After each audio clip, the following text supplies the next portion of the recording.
Brexit Party candidate Martin Daubney ferociously clashed with presenter Joe Coburn on whether the BBC covered the party's rallies at the start of their campaign. Martin Daubney disagreed with presenter Joe Coburn on the BBC's coverage of Brexit Party rallies at the start of the EU election campaign.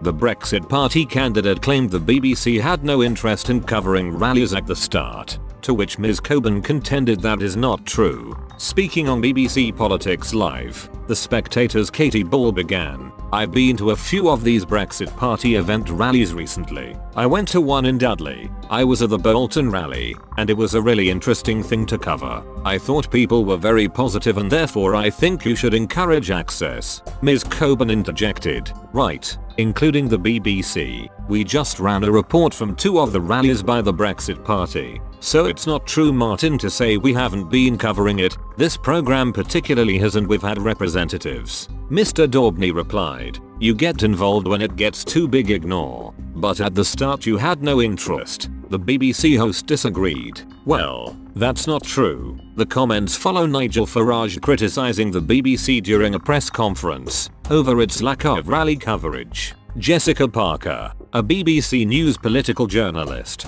asked Mr Farage about the role the Brexit Party would like to play in future negotiations, and if the UK was to seek a WTO Brexit, how much negotiating would be needed. Mr Farage replied, "Well, it is very nice to see the BBC here. I must say, no, it really is. I have been all over the country speaking at big rallies with a couple of thousand people, and most of them, we haven't seen the BBC at any of them. So it is jolly nice that you have made the effort to come." The grassroots Eurosceptic party, led by Mr Farage, is polling at a huge 37% in the latest YouGov poll for the Times of 3,864 British adults from the 19th of May 21, likely to be one of the last key indicators before the British public cast their vote. If this is reflected at the ballot box, the figure would be the largest ever achieved by a non-mainstream political party in the European elections. It would also be the highest since the Labour Party roamed to victory with 42.6% of the overall vote at the European elections in 1994,